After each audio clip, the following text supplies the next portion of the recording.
প্রথমবারের মতো কিন্তু শেখ হাসিনা পলায় নাই, এটা শেখ হাসিনার তৃতীয়বারের পলায়ন। এটা আপনারা ভুলবেন না। ইতিহাস সঠিকভাবে আমাদের সবার জানতে হবে। 3 বার পালিয়েছে শেখ হাসিনা, এটা তৃতীয়বারের পলায়ন। 3 বার, প্রথমবার কবে পালিয়েছে? যখন তার পিতা নিহত হয়েছিল 1975 সালের সেনা বিদ্রোহে, তার পিতা নিহত হয়েছিল এবং বাকশালের পতন হয়েছিল। তখন সে বাংলাদেশ থেকে পালিয়ে, সে তখন বিদেশে অবস্থান করছিল। তারপরে সে 6 বছর দিল্লির আশ্রয়ী ছিল। আপনারা অনেকেই হয়তো জানেন, কেউ কেউ জানেন না। 75 থেকে 81 6 বছর দিল্লির আশ্রয় ছিল এবং দিল্লি থেকে তাকে ব্রেন ওয়াশ করা হয়েছে। দিল্লি থেকে তাকে শেখানো হয়েছে কিভাবে বাংলাদেশে ফিরে এসে সে ভারতের স্বার্থ উদ্ধার করবে। এটা হলো প্রথমবারের পলায়ন। দ্বিতীয়বারের পলায়ন 1/11-র পরে। 1/11-র পরে যখন সেনাবাহিনী থেকে বলা হলো 2 নেত্রীকে পালিয়ে যেতে, 2 নেত্রীকে বলা হলো আপনাদের দেশ থেকে বের করে দিলে আপনারা বেরিয়ে যাবেন, তাহলে আপনাদের বিরুদ্ধে কোনো মামলা দেওয়া হবে না। শেখ হাসিনা একদিনও দেরি না করে বাংলাদেশ থেকে পালিয়ে গেছিল। শেখ হাসিনা, বেগম খালেদা জিয়া পালান নাই, শি রিফিউজড। তিনি বলেছিলেন আমি বাংলাদেশ ছেড়ে যাব না।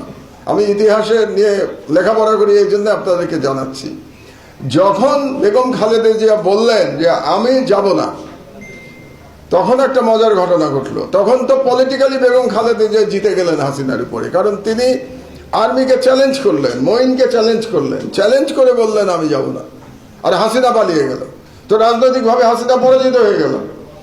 তখন মারা গেছেন ভদ্রলোক, সাংবাদিক ABM মুসা, আপনারা নাম শুনেছেন নিশ্চয়ই। ABM মুসা তো আওয়ামী লীগ, উনি আওয়ামী লীগেরই ছিলেন, উনি শেখ মুজিবুর রহমানের MP ছিলেন 73 সালে। তো ABM মুসা শেখ হাসিনাকে ফোন করলেন, ফোন করে বললেন তুমি এটা কি কাজ করলা, তুমি পালিয়ে গেলা, খালেদা জিয়া থেকে গেল, তো তুমি তো রাজনীতিতে আর ফিরতে পারবা না। কারণ খালেদা জিয়া বলবেন যে উনি সাহসী, উনি আপোষ করেন নাই, উনি আপোষহীন, যে কারণে খালেদা জিয়াকে আপোষহীন বলা হয়, যে উনি ফিরবেন না। তখন শেখ হাসিনা উন্মাদ হয়ে গেল ফিরে আসার জন্য। শেখ হাসিনাকে তখন ফিরতে দেওয়া হয় নাই ইনিশিয়ালি, এটাও আপনারা হয়তো জানেন না। এই কারণে তখন হোম মিনিস্টার ছিল ইত্তেফাকের মইনুল হোসেন সাহেব, হোম মিনিস্টার ছিলেন। তিনি রাজি হচ্ছিলেন না শেখ হাসিনাকে ফেরত আনতে। এই কারণে কিন্তু মইনুল হোসেনের প্রতি রাগ শেখ হাসিনার শেষ দিন পর্যন্ত ছিল এবং আপনারা জানেন মইনুল হোসেনের উপরে কিরকম অত্যাচার করা হয়েছে। এটাও হাসিনার এক ধরনের প্রতিশোধ। হাসিনা যখন ফিরতে পারছিলেন না, তখন হাসিনা ফোন করলেন কাকে? প্রণব ব্যানার্জিকে, প্রণব বাবুকে ফোন করলেন। প্রণব বাবু তখন ভারতের পররাষ্ট্রমন্ত্রী। প্রণব বাবুকে ফোন করে বললেন যে আমাকে তো আসতে দিচ্ছে না, এখন আমি না আসলে তো রাজনৈতিকভাবে আমি জিরো হয়ে যাবো, তো বেগম খালেদা জিয়া হিরো হয়ে যাবে। তখন প্রণব মুখার্জি ফোন করলেন মঈনকে এবং মঈনকে বাধ্য করলেন যাতে শেখ হাসিনাকে ফিরে আসতে পারে। এটা হলো দ্বিতীয় পলায়নের কাহিনী। এবার হলো তৃতীয় পলায়ন। কাজে শেখ হাসিনা যে বলে না হাসিনা পালায় না, হাসিনা পালানোর জন্যই জন্মেছে।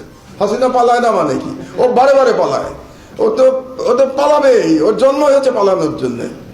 এবং ওর পিতাও তো পালিয়েছিল, শুধু ও কেন পালাবে? ওর পিতাকে 71-এ পাকিস্তান আর্মির কাছে সারেন্ডার করে নাই। সারা বাংলাদেশের জনগণকে রেখে শেখ মুজিব পাকিস্তান সেনাবাহিনীর কাছে আত্মসমর্পণ করেছিল নিজের জীবন দিয়ে, এবং শেখ মুজিবের পুরো পরিবার নিরাপত্তা পেয়েছিল পাকিস্তান আর্মির কাছে। সুতরাং বাংলাদেশের লোক নিহত হয়েছে, বাংলাদেশের লোক মুক্তিযুদ্ধ করেছে, কিন্তু শেখ মুজিব নিরাপদে ছিল, শেখ মুজিবের পরিবার নিরাপদে ছিল। এটাই হচ্ছে 71 সালের প্রকৃত ইতিহাস। এবার সে পালিয়েছে। আমরা কিন্তু চাই এবার পালিয়ে তাকে বাঁচতে দেওয়া যাবে না, এবার তাকে ফিরিয়ে আনতে হবে, ফিরিয়ে তার বিচার করতে হবে। আমি জানি না আপনারা কতজন আমার দেশ পড়েন প্রতিদিন। আমার দেশে গত কয়েকদিনে যে স্টোরিগুলি, আমাদের লিড স্টোরিগুলি গেছে, তার মধ্যে 3টা স্টোরির কথা আমি একটু আপনাদেরকে বলতে চাই। একটি স্টোরি হলো, প্রথম যেদিন আমাদের পত্রিকা বেরোলো সেদিন আমাদের লিড নিউজ ছিল যে শেখ হাসিনা ভারতকে বলেছিল বাংলাদেশ অ্যাটাক করবার জন্য, ঢাকা অ্যাটাক করতে বলেছিল শেখ হাসিনা। এক, তাহলে সে প্রধানমন্ত্রী থাকা অবস্থায় আর একটা বিদেশি শক্তিকে বলছে বাংলাদেশে আক্রমণ চালানোর জন্য। এক। দুই, ইলিয়াস আলীকে যে গুম করে হত্যা করা হয়েছে এর ডাইরেক্ট নির্দেশদাতা শেখ হাসিনা। কারণ যখন ইলিয়াস আলীকে কিডন্যাপ করা হলো, কিডন্যাপ করা হয়েছে হাসিনার নির্দেশে, এবং র্যাব যখন তাকে হত্যার জন্য পারমিশন চাইল, এই পারমিশন দিয়েছে শেখ হাসিনা।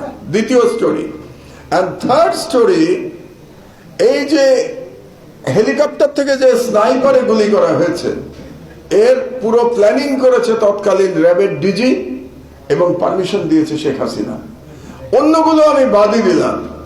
ঢাকা অ্যাটাক করবার নির্দেশ রাষ্ট্রদ্রোহ, কোনো সন্দেহ নাই রাষ্ট্রদ্রোহ। আপনি একটা বিদেশি শক্তিকে বলছেন ঢাকা অ্যাটাক করবার জন্য। আপনি ইলিয়াস আলীকে গুম করে খুন করেছেন, কাজে আপনি একজন